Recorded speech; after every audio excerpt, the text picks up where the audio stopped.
जय हिंद मित्रांनो, सगळ्यात महत्त्वाच्या विषयावरती आज बोलणार आहे. काय अर्ज किती आलेत, अर्ज किती आले त्याच्याबद्दल बातमी वाचली हो, आणि बातमी वाचून तुम्हा सगळ्यांचा कार्यक्रम झाला. मी आज तुमच्या समोर बोलतोय त्या बातमीचं खरं सत्य आणण्यासाठी. बघा, बातमी चुकीची नाहीये, बातमी बरोबर आहे, पण तुम्ही काळजी करायचं कारण नाहीये. का काळजी करायचं कारण नाही? तर जागा 15,600 आणि अर्ज किती आलेत? 16 लाख. 15,000 जागांसाठी 16 लाख अर्ज. प्रथमदर्शनी असं वाटतं की एक जागाला 100 पेक्षा जास्त विद्यार्थी आहेत, 100 पेक्षा जास्त उमेदवार आहेत आणि खूप टफ कॉम्पिटिशन आहे. मित्रांनो, ह्या बातमीमुळे जर तुम्ही घाबरून गेला असाल तर अजिबात घाबरायचं कारण नाही. कारण मी तुम्हाला सांगणार आहे, एवढं मोठं कॉम्पिटिशन नाहीये. त्याचं कारण असं आहे, बातमीमध्ये सविस्तर माहिती घेतली तर बातमीमध्ये काय सांगितलंय बघा. पोलीस शिपाई पदासाठी 12,702 जागा आहेत. जागा किती आहेत? 12,700. आणि अर्ज किती आलेत? तर पोलीस शिपाई पदासाठी 7,86,500 अर्ज आलेत. मग बघा, 12,000 जागांसाठी 7,86,000 अर्ज आलेत. त्याच्या पुढचा डब्बा बातमीमध्ये काय सांगितलं बघा. 478 जागा पोलीस चालक पदासाठी आहेत आणि 478 पदांसाठी अर्ज किती आलेत? तर 1,80,000. 1,80,000. त्याच्यानंतर पुढे कारागृह पोलीस पदासाठी किती जागा आहेत? कारागृह पोलीस पदासाठी 554 जागा आहेत. आणि कारागृह पोलीस पदासाठी अर्ज किती आलेत? तर 3,34,000 अर्ज आलेत. त्याच्यानंतर तिसरा, ज्यावेळी आपण SRPFचा विचार करतो तेव्हा SRPF पदासाठी जागा किती आहेत? 1,682. बघा, 1,682. त्यासाठी अर्ज किती आलेत? तर 3,35,000 अर्ज आलेत. किती अर्ज आलेत? 3,35,000. आणि बँड्समन पदासाठी काहीतरी जागा आहेत, पण त्यासाठी अर्ज किती आलेत? 17,000 अर्ज आलेत, असं त्या बातमीमध्ये लिहिले. मित्रांनो, हे बातमीमध्ये डिटेल लिहिले, पण बातमीचा मथळा काय आहे? मथळ्यामध्ये सांगितले 15,000 जागांसाठी 16 लाख अर्ज. पण एवढ्यावरती घाबरून जायची गरज नाही. मला तुम्हाला बातमीमध्ये एका गोष्टीला विशेष लक्ष द्यायचं आहे. पोलीस चालक पदाचे जे काही उमेदवार आहेत, 12,000 जागा आहेत आणि उमेदवार किती आहेत? 7,86,000. मग एक उमेदवार पोलीस शिपाई पदासाठी अर्ज केलाय, तोच उमेदवार पोलीस चालक पदासाठी अर्ज करू शकतो, तोच उमेदवार कारागृह पदासाठी अर्ज करू शकतो, तोच उमेदवार SRPF साठी सुद्धा अर्ज करू शकतो. म्हणजे हे दुसरे जे संख्या आहेत हे वेगळे विद्यार्थी नाही आहेत. तर या 7,86,000 मधल्याच काही विद्यार्थ्यांनी 1,80,000 विद्यार्थ्यांनी चालक पदासाठी फॉर्म भरलाय. या 7,86,000 मधल्याच काही विद्यार्थ्यांनी म्हणजे 3,34,000 विद्यार्थ्यांनी कारागृह पोलीस पदासाठी फॉर्म भरलाय. आणि हे जे 7,86,000 आहेत, यातल्याच 3,35,000 विद्यार्थ्यांनी SRPF पदासाठी अर्ज केलाय. म्हणजे थोडक्यात अर्ज जरी 16 लाख आले असतील तर स्पर्धेसाठी तुमच्याकडे उमेदवार किती आहेत? तर 7,86,000. आता मित्र, कळलं? जागा किती आहेत? 15,600. आणि उमेदवार किती आहेत? अर्ज किती आले त्याच्याकडे लक्ष देऊ नको. उमेदवार किती आहेत? तर उमेदवार 7,86,000 आहेत. आणि मग जेव्हा तू याचं गणित मांडणार, काय गणित मांडणार? जागा आहेत 15,000, जागा आहेत 15,000 आणि उमेदवार किती आहेत? 7,86,000. येतं लक्षात? आणि गुणोत्तर प्रमाण टॉपिकचा अभ्यास केला असेल, तू गुणोत्तर प्रमाण टॉपिकचा अभ्यास केला असेल तर याचं गुणोत्तर काय? एका पदासाठी 50 असा रेशो तुला मिळणार आहे. एकाच 50 विद्यार्थी तुझ्याबरोबर स्पर्धेला आहेत. मग खऱ्या अर्थाने आपल्याला कॉम्पिटिशन टफ आहे म्हणता येईल का? नाही. गेल्या वर्षी सुद्धा हीच परिस्थिती होती. एका जागेसाठी जवळपास 40-40, 50-50 विद्यार्थी मैदानामध्ये होते. त्याच्या पाठीमागच्या वर्षी काय होतं? त्यावेळी सुद्धा हीच परिस्थिती होती. एका जागेसाठी 40-40 विद्यार्थी मैदानामध्ये होते. मग गेल्या वर्षी सारखीच परिस्थिती आता आहे. मग घाबरून जायचं कारण काय? आता सुद्धा तेच कॉम्पिटिशन आहे, कॉम्पिटिशन वाढलेलं नाही. हा, एक मात्र गोष्ट खरी आहे, तू जर गाफील राहिलास तर मात्र नक्की तुझं कॉम्पिटिशन वाढणार आहे. जर एका पदासाठी 40 विद्यार्थी असतील, एका पदासाठी 50 विद्यार्थी असतील, तुला काय करायचं याच्यावरती फोकस करणं खूप गरजेचं आहे. आता बघा, जर विचार केला 15,000 जागा आहेत आणि 7,80,000च्या आसपास उमेदवार आहेत, हे जेव्हा मैदानात उतरणार आहेत तेव्हा त्यातले काही उमेदवार उंची बसत नाही, काही उमेदवारांना छाती फुगवता येत नाही, बाहेर पडतील ना. काही उमेदवार डॉक्युमेंटमध्ये क्लिअर नाही आहेत, बाहेर पडतील ना. मग हे सगळा विचार केला तर खऱ्या अर्थाने तुझं कॉम्पिटिशन किती मुलांच्यावर आहे? तर एका जागेसाठी 30 ते 40 विद्यार्थीच खऱ्या अर्थाने कॉम्पिटिशनला आहेत. हा, त्या 30 ते 40 विद्यार्थ्यांमध्ये मात्र तुला टफ कॉम्पिटिशन द्यायचं आहे, तयारी करायची आहे. हे पेपरला आलेल्या बातमीबद्दल तू घाबरून जायचं गरज नाहीये. सगळ्यात महत्त्वाची गोष्ट म्हणजे खरं कॉम्पिटिशन कुठं आहे ते ओळखता यायला पाहिजे. आणि मग जरी एका पदासाठी 30 ते 40 उमेदवार मैदानामध्ये उतरत असतील, एका पदासाठी 41 उमेदवार मैदानात उतरत असतील, तर पेपरला किती लोक जाणार आहेत? एकाच 10 रेशोमध्ये पेपरला जाणार आहेत, एकाच 10 रेशोसाठी. मग जेव्हा मी तुला सांगितलं की 15,000 जागा आहेत, मग पेपरला किती लोक बसणार आहेत? 1.5 ते 2 लाख विद्यार्थी पेपरला बसणार आहेत. काही समान गुणाचे विद्यार्थी असतील, 2 लाखाच्या ऐवजी 2.25 लाख विद्यार्थी बसतील. मग या 2.25 लाख मधून पहिल्या 15,000 विद्यार्थ्यांना यावर्षी पोलीस पदाची नोकरी मिळणार आहे. म्हणजे आपल्याला काय करायचं आहे? मैदानीचा सराव या पद्धतीने करायचा आहे की मला पहिल्या 2 लाख विद्यार्थ्यांमध्ये यायचं आहे. आणि त्यासाठी कॉम्पिटिशन किती? 7,80,000 विद्यार्थी आहेत. एवढ्या उमेदवारांमधून पहिल्या 2 लाख मध्ये येण्यासाठी तुला प्रयत्न करायचे. पेपरच्या बातमीकडे लक्ष देऊ नको आणि त्याच्यामुळं तुझ्या मनात सुद्धा गोंधळ करून घ्यायची गरज नाहीये. सारासार विचार केला तर प्रत्येक वर्षी प्रमाणच कॉम्पिटिशन आहे. फक्त काय करायचं आपल्याला? मैदानीचा सराव व्यवस्थित ठेवायचा, सातत्य ठेवायचं त्याच्यामध्ये. मैदानीचा सराव अशा पद्धतीने करायचा आहे की मला ह्या पहिल्या 30-40 मधून पहिल्या 10-15 विद्यार्थ्यांमध्ये पोहोचायचे, कारण पेपरला जाण्यासाठी एकाच 10चा रेशो आहे. आणि एकदा का तू पेपरला गेलास तर एकाच 10 मधून पहिल्या 15 विद्यार्थ्यांमध्ये यायचं आहे, पहिल्या 15,000 मध्ये तुला पोहोचायचं आहे. जेव्हा पहिल्या 15,000 मध्ये येशील त्यावेळी पोस्ट तुझी निश्चित असणार आहे. त्याच्यासाठी तुझी स्वतःची रणनीती पाहिजे. पेपरला काहीतरी बातमी येते म्हणून तुझा गोंधळ होऊन द्यायची तुला गरज नाहीये. सगळ्यात महत्त्वाची गोष्ट म्हणजे गेल्या वर्षीप्रमाणेच कॉम्पिटिशन आहे. तू कमी पडलास तर मात्र स्पर्धेतून तू बाहेर जाणार आहेस. कमी पडलास म्हणजे काय, ह्या पेपरच्या बातम्या, इकडून तिकडून कानावर येणाऱ्या गोष्टी, याच्यामुळे तुझ्या अभ्यासाच्या नीतीमध्ये कोणत्याही पद्धतीचा बदल करू नको. तुझ्या कामावरती फोकस कर. 100% यावर्षी पोस्ट तुझ्यासाठी. आता काही शंका आहे, जे काय पेपरला बातमी होती 15,000 जागा आहेत आणि 16 लाख अर्ज आलेत, त्याची चिंता तुला करायची गरज नाही. गेल्या वर्षी सुद्धा एवढेच अर्ज होते, एवढेच जागा होत्या, आता सुद्धा तशाच जागा आहेत आणि मी पोस्ट काढणार आहे. याच्यावरती फोकस कर. जर तुझ्यावरती विश्वास असेल, काल तुझी जी काय तयारी होती त्याच्यापेक्षा आज थोडी तयारी अपडेट केलास तर 100% तुला यावर्षी पोस्ट मिळणार आहे.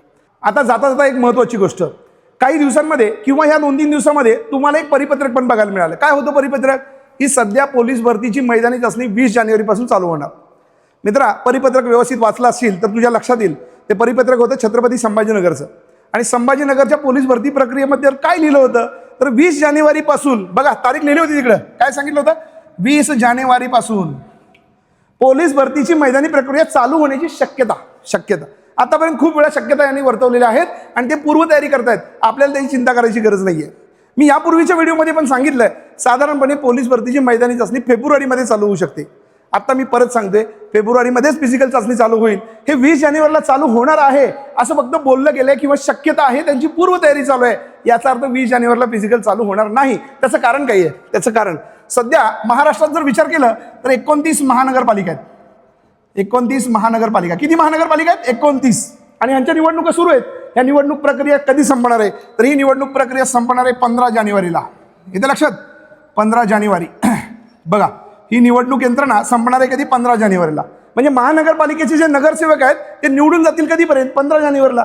मग त्याच्यानंतर त्यांचे महापौर निवडायचे. बघा, महापौर, ठीक आहे ना.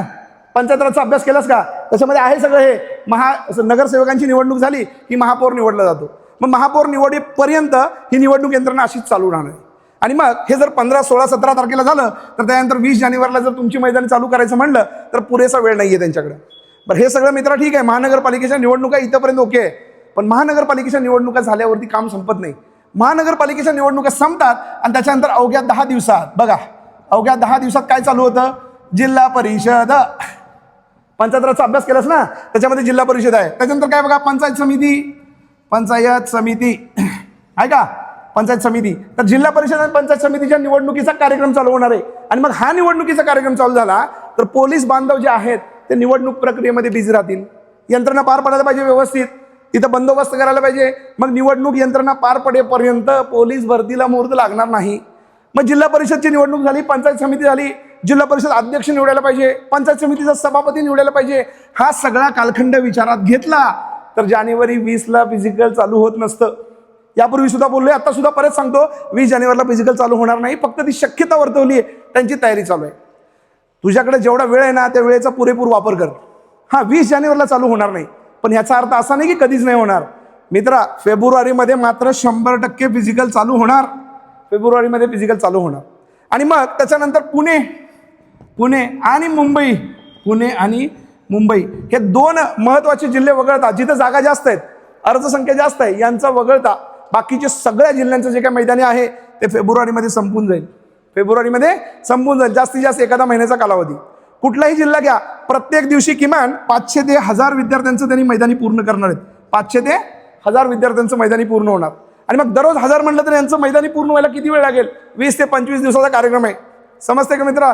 म्हणजे फेब्रुवारीमध्ये तुमचं मैदानी शिल्लक राहत नाही. आणि एकदा मैदानी संपलं तर मार्चच्या 10 तारखे अगोदर, बघा, मार्चच्या 10 तारखे अगोदर पेपर होणार तुमचा. लेखीसाठी तुझ्याकडे इथंपर्यंतच वेळ आहे, मार्चच्या 10 तारखेपर्यंत. आत्तापर्यंतचा इतिहास काढून बघ. गेल्या वर्षी मैदानी झाल्यानंतर 10 दिवसात लेखी परीक्षा झाली. आणि यावर्षी जे काय लिहिलंय सगळ्या जिल्ह्यांचं एकत्र पेपर होणार नाही होत. मित्रा, ज्या ज्या जिल्ह्यांचं मैदानी लवकर पूर्ण होईल त्या जिल्ह्यांचा लेखीचा पेपर 10 दिवसात पार पडणार आहे. म्हणजे तुझ्याकडे मैदानीसाठी किती वेळ आहे आणि लेखीसाठी किती वेळ आहे हे आता तुला कळलं असेल.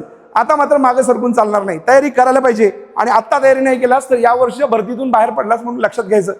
फेब्रुवारीपर्यंतचा वेळ आहे तुझ्याकडे मैदानीसाठी आणि मार्च 10 तारखेपर्यंत होणार आहे तुझा पेपर. फेब्रुवारीपर्यंत मैदानीसाठी वेळ आहे आणि त्याच्यानंतर 10 मार्चपर्यंत तुझ्यासाठी लेखीचा वेळ आहे.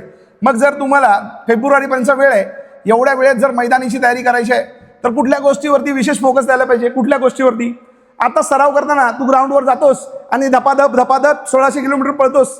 आज 1600 किलोमीटर पळून आणलास आणि दुसऱ्यानंतर तिसऱ्या दिवशी जाऊन तू गोळ्याचं प्रॅक्टिस करतोस. मित्र असं नाही. आता ज्यावेळी तुझी मैदानी चाचणी होणार आहे त्या दिवशी एकाच दिवशी 1600 होणार, गोळा होणार, 100 मार्काची 100 मीटर सुद्धा होणार आहे. मग हे सगळी मैदानी चाचणी 50 मार्काची एका दिवसात होणार आहे तुझी. मग एका दिवसात मैदानी होणार आहे तर 1600 झाल्यानंतर 1600 मीटर झाल्यानंतर लगेच गोळा टाकायला बोलवतील. येते का लक्षात? गोळा झाला की लगेच 100 मीटरला बोलवतील किंवा पहिल्यांदा 100 मीटर घेतील, नंतर गोळा घेतील, नंतर 1600 घेतील. सिक्वेन्स माहिती नाही. कसंही बोलवलं तर मला जमलं पाहिजे अशी तयारी ठेव. माझं 1600 झालं तरी पण गोळा आउट ऑफ पडणार. माझा गोळा झाल्यावर मला 100ला बोलवलं तरी पण मला योग्य मार्क पडणार. ही तयारी असेल तर या वर्षी तू बाजी मारणार आहेस. नाहीतर कधीतरी एकदा मी 1600 टाकतो आणि कधीतरी एकदा गोळा टाकतो असा सराव नाही चालणार. आता शेवटचे काही महत्त्वाचे दिवस राहिलेत. या दिवसांमध्ये प्रॉपर प्लॅनिंग करून तू मैदानीची तयारी करायला पाहिजे. या दिवसांमध्ये मैदानीवर जेवढा फोकस करता येईल तेवढा कर आणि त्याचबरोबर मित्रा डाएटकडे लक्ष दे. चांगल्या गोष्टी खायला पाहिजेत. ज्या गोष्टीमुळे शरीराला त्रास होणार आहे त्या गोष्टी नाही खायच्यात. नाही खायच्यात एवढं बोललं तर तुला कळतंय काय खायचं आणि काय नाही खायचं. ज्या गोष्टीची गरज आहे ते मात्र टाळू नको. चांगल्या गोष्टीवर फोकस कर, डाएटकडे लक्ष दे. येणाऱ्या दिवसांमध्ये जर मैदानीवरती फोकस केलास तर हे तिन्ही इव्हेंट तू एका दिवशी करून चांगले मार्क मिळवू शकतोस. त्याच्यासाठी काय करायचं आहे? मैदानी करत असताना एखादा दिवस सकाळी प्रॅक्टिस कर, एखाद दिवशी सकाळी प्रॅक्टिस कर, एखाद्या दिवशी दुपारी प्रॅक्टिस कर आणि एखाद दिवशी संध्याकाळी प्रॅक्टिस कर. येते का लक्षात? कारण ज्या दिवशी तुझी मैदानी चाचणीची परीक्षा आहे त्या दिवशी सकाळी होणार आहे, संध्याकाळी होणार आहे, का संध्याकाळी होणार आहे, दुपारी होणार आहे माहिती नाही. तयारी ठेवताना तिन्ही वेळची तयारी ठेव. दररोज सकाळी प्रॅक्टिस करतो, ज्या दिवशी परीक्षा होणार आहे त्या दिवशी दुपारी झाली उन्हात सुद्धा पळायची तयारी ठेव. त्याच्यासाठी मैदानीचा सराव चांगला ठेवायला पाहिजे. येणाऱ्या दिवसांमध्ये मी सांगितलं जानेवारीचा पूर्ण महिना मिळेल तुम्हाला, पण फेब्रुवारीमध्ये तुमचं मैदानी झाल्याशिवाय राहणार नाही. आणि मग मैदानी फेब्रुवारीमध्ये होणार आहे तर पेपरसाठी माझ्याकडे मार्चच्या 10 तारखेपर्यंतचा वेळ आहे. मैदानी संपल्याबरोबर 8-10 दिवसामध्ये पेपर होणार आहे. त्यामुळे सायमल्टेनियसली जसं रोज मैदानीचा सराव आहे तसं रोज पेपरचा सराव करायला पाहिजे. आठवडाभर सगळा अभ्यास कर, प्रॉपर प्लॅनिंग कर, पण आठवड्यातून किमान 2 दिवस पेपर सोडवण्यासाठी वेळ दे. टायमिंग लावून पेपर सोडव आणि टायमिंग लावून पेपर सोडवल्यानंतर स्वतःचं अनालिसिस कर. पेपर वेळेत कव्हर होतं का? पेपर कव्हर होण्यासाठी अजून काय करायला पाहिजे आणि कुठल्या विषयाचे प्रश्न अडतात त्या विषयावरती फोकस कर. मित्रा, जाता जाता एक गोष्ट सांगतो, सगळ्यात महत्त्वाची गोष्ट म्हणजे उरलेल्या दिवसांमध्ये पुरेपूर संपूर्ण सिलेबसवर फोकस कर. मला GS जमतं म्हणून गणिताला टाळू नको, मला गणित जमतं म्हणून मराठीला टाळू नको. चारही घटक तेवढेच महत्त्वाचे आहेत. अभ्यास करण्यासाठी चारही घटक महत्त्वाचे आहेत, पण मित्रा मेरिट ठरवण्यासाठी गणित आणि बुद्धिमत्ता महत्त्वाचं आहे. जिथं बाकी मुलं कमी पडतील तिथं तुला बाजी मारायची आहे आणि तिथं बाजी मारलास तर येणाऱ्या भरतीमध्ये तुला रोखण्यासारखं कोणीच समोर येऊ शकणार नाही. कारण त्याच्यासाठी तयारी मात्र जोमाने करायला पाहिजे आणि तू जर तयारी यावेळेला जोमाने केल्यास तर येणाऱ्या भरतीमध्ये तुझं नाव लागल्या वाचून राहणार नाही. ठीक आहे? आणि ज्या पद्धतीने आपली चर्चा झाली, मी सांगितलं फेब्रुवारीपर्यंतचाच वेळ आहे. त्याच्यानंतर फिजिकल करायचं नाही. जे काय करायचं ते आत्ताच करायचं आहे. जेवढी मेहनत यापूर्वी कधी केली नाही ना तेवढी सगळी मेहनत आत्ता करायची आहे. लेखीसाठी सुद्धा मार्चपर्यंतचाच वेळ आहे. त्याच्यानंतर तुम्हाला मार्चच्या नंतर वेळ मिळणार नाही. हा ठीक आहे, मुंबई पुणे सारख्या जिल्ह्यांना थोडा वेळ मिळेल, पण बाकी सगळ्या जिल्ह्यांचा सारासार विचार केला तर मार्चपर्यंतचा वेळ आहे. हा मुंबईचा विचार केला तर पहिल्यांदा मुंबईमध्ये जिल्हा पोलीसच्या मैदानी होईल. जिल्हा पोलीस झाल्यानंतर कारागृह पोलीसचं होईल. कारागृह पोलीसचं मैदानी साधारणतः सगळ्यात शेवटी होताना बघायला मिळेल, पण शेवटी होणार असलं तर गेल्या वर्षीसारखं वर्षभर लावणार नाहीत. जास्तीत जास्त एका दुसरा महिना लेट होऊ शकतो. तयारी चालू ठेवा, अभ्यास करा. काही अडचण असेल आणि पोलीस भरती रिलेटेड कोणतीही नवीन अपडेट ऐकायची असेल तर ती नक्की आपल्या चॅनलवरती बघायला मिळेल. आतापर्यंत आपल्या चॅनलला सबस्क्राईब केलं नसेल तर जाता जाता चॅनल सबस्क्राईब करायला विसरू नका. धन्यवाद.